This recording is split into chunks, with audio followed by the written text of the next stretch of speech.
Hi friends. On March 3rd, we have a lunar eclipse at 12 degrees Virgo.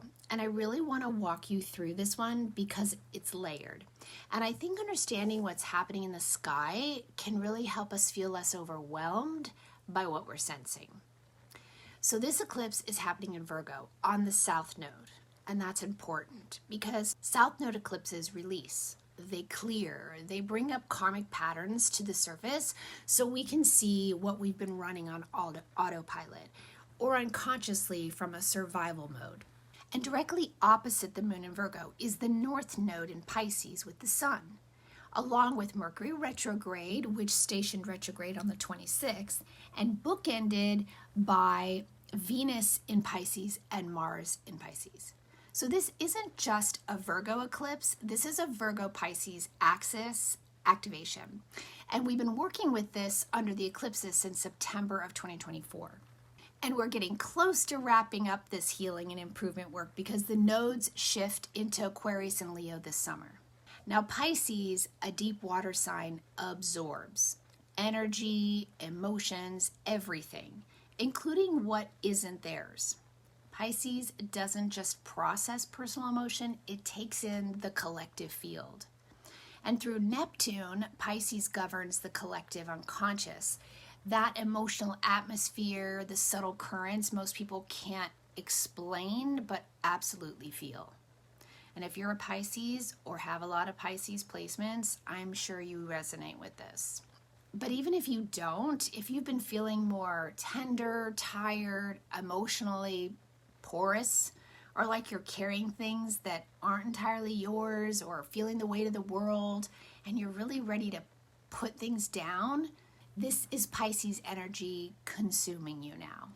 There's a lot of Pisces in the sky right now as we're in Pisces season. So we're not just processing our own lives, we're absorbing all the collective waves as well, of which there are a lot. And with Mercury retrograde in Pisces, old stories are resurfacing, old grief resurfaces, old conversations from the past echo in. Venus in Pisces, she's exalted here, and so she can bring comfort to situations, maybe through partners or companionship, or even through focusing your feelings into something creative. Now Mars is just stepped into Pisces, and this shifts how we act. It's less about pressure and pushing and more about moving from intuition, from emotion, from something deeper rather than triggering.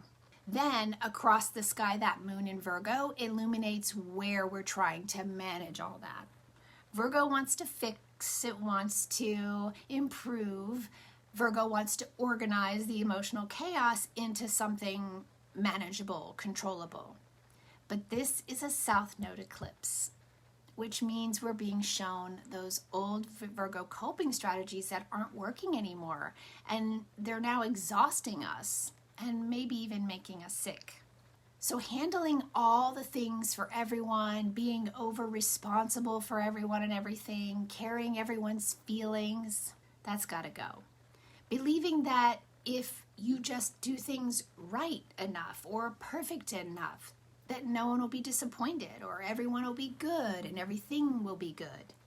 This eclipse is revealing where control has been a survival strategy and the illusion that that is actually working for your highest good and your future evolving self. And here's something I find really beautiful. Jupiter retrograde in Cancer is forming a nice trine to this eclipse and sextile to the moon, trine to the sun. Cancer is nurturing, emotional safety, home, mother, and ancestral memory.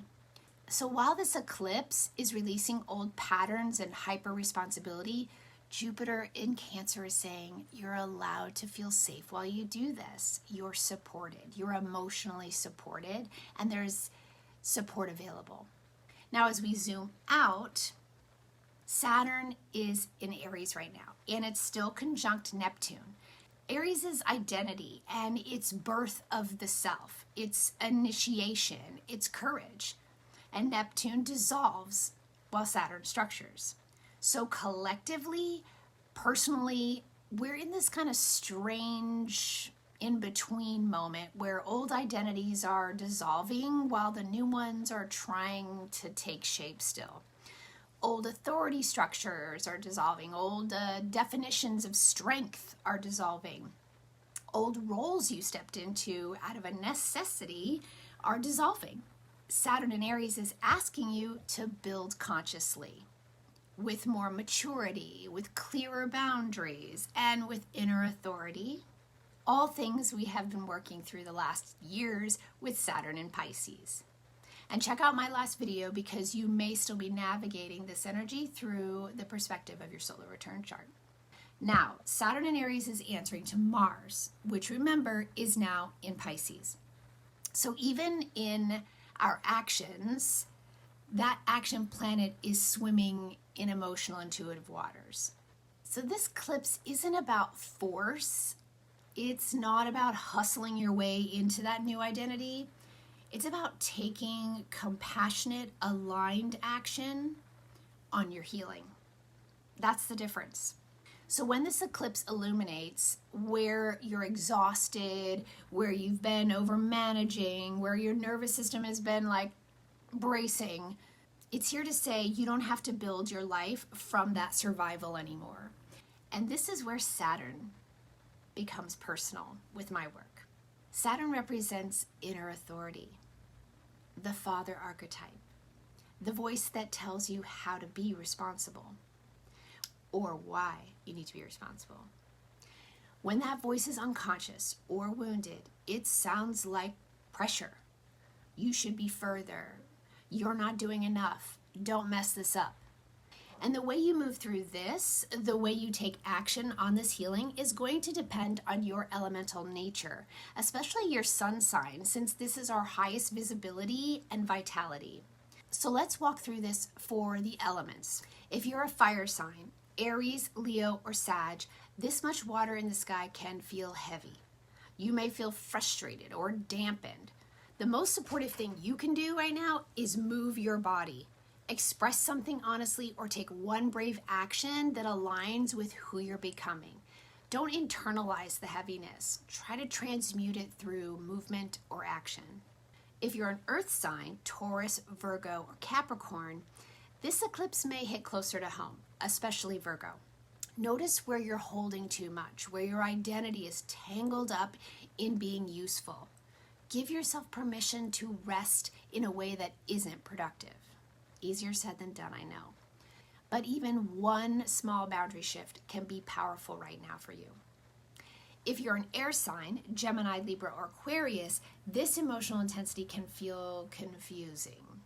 You may try to analyze your way through it, and instead journal what you're absorbing that isn't yours, or breathe. That's my go-to. Have an honest conversation instead of carrying it alone. Clarity can come through conversation and expression. And if you're a water sign, Cancer, Scorpio, Pisces, everything may feel amplified, especially with Jupiter in Cancer, offering that emotional expansion. Your work is containment, ritual, safe emotional release. Feel deeply, yes, but reinforce your boundaries while you do it. Take care of yourself, physically and emotionally especially. I'm going to go much deeper into elemental healing styles in my next video because aligning your healing tools with your element can support sustainability. But for now, know this. The Virgo South Node is releasing survival perfectionism. The Pisces North Node is asking you to surrender and trust. Think less is more. Saturn in Aries is initiating the new identity rooted in inner authority. And you're not falling apart. You are changing, transforming, and evolving. And that begins with dissolving who you had to be in order to survive. With each step on a healing journey, you free yourself from the past. You can then begin building who you want to be now and into the future. Not just to survive, but to truly and authentically thrive. That's the work. That's where real authority begins. And that's what I'm wishing for you as you navigate this lunar eclipse. Take care, friends, and keep nurturing your astrology.